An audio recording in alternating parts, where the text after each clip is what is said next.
Hey folks, back with another video. Let's dive into what stories got my attention today. Now, Taiwan reacts to the Beijing's provocation in recent times. The Taiwanese Ministry of Defense released a video on Facebook of Taiwan army performing a drill for preparing against any invasion by mainland China. Now, the video should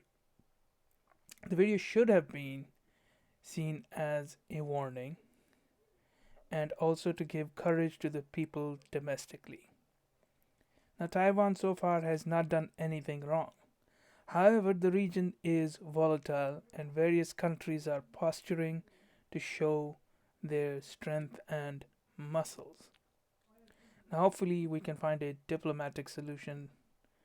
And speaking of a solution, one might just be presenting itself. Cracks are appearing in the Russia China relations as old border disputes are being rekindled by the Beijing diplomats over Vladivostok. Now, I think that we in the West can work with Russia to make the Russians neutral against Beijing. And I believe that we don't need to do a lot. We could just state that we reaffirm the current borders as they are between these countries. And hopefully, the Russians can offer the West a normalization of relations and deeper cooperation. However, Russia would have to work hard because of the Crimea situation. I think getting Russia to be neutral is going to be a difficult balancing act for both Russia and the West. But I think a neutral Russia will make Beijing act cautiously in the current environment. Moving on, Yemen's war may continue for much longer. I mean, already the US, the Saudi Arabia, the United Arab Emirates, and Iran are involved, where I believe the Iran's role is the minimum. But it seems that now Turkey and Qatar may also get involved in the Yemen war. Now, Yemen, like Syria, has become a place where all the different Middle Eastern countries are fighting in a conflicted alliances, while Yemenis are paying the price. A lesson from Yemen and Middle East is that be careful of getting rid of your tyrants, or you will release a bigger monster. Now, this is the reason why I am, let's just say, not asking for a regime change in China. And I propose that we should enable the Chinese people to push for reforms in their system.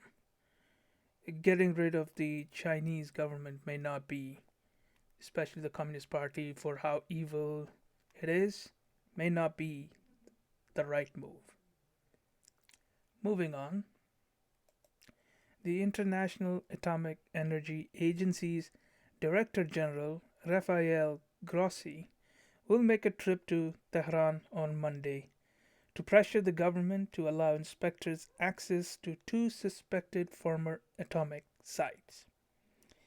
Now, the issue has led to a standoff in recent times. Hopefully, the Director General can resolve what are the outstanding issues on this site.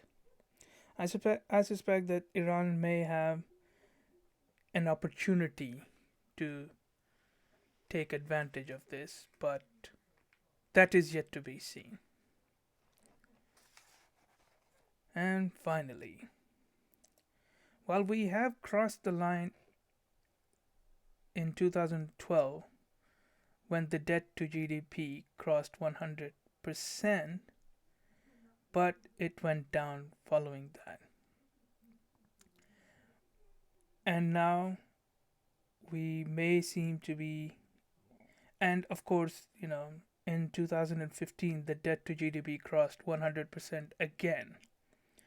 But since 2015, the debt to GDP has remained very close to in a 100 to 103% sort of a band.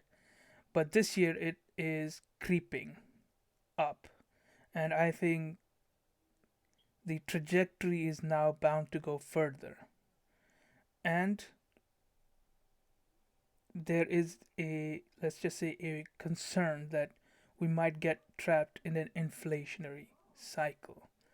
Now, on the broader issue here, I must also make a point that it is not just the United States, it is all the countries in the West. They're, they have accumulated debt. And so, in a sense, it seems like it may be who does it the slowest of all the countries. But I don't see. I mean, the crisis was already bad, but I think these kinds of spending sprees that we're going on is worsening the crisis for the individuals. Write in the comments below what you think, and I'll see you in the next video.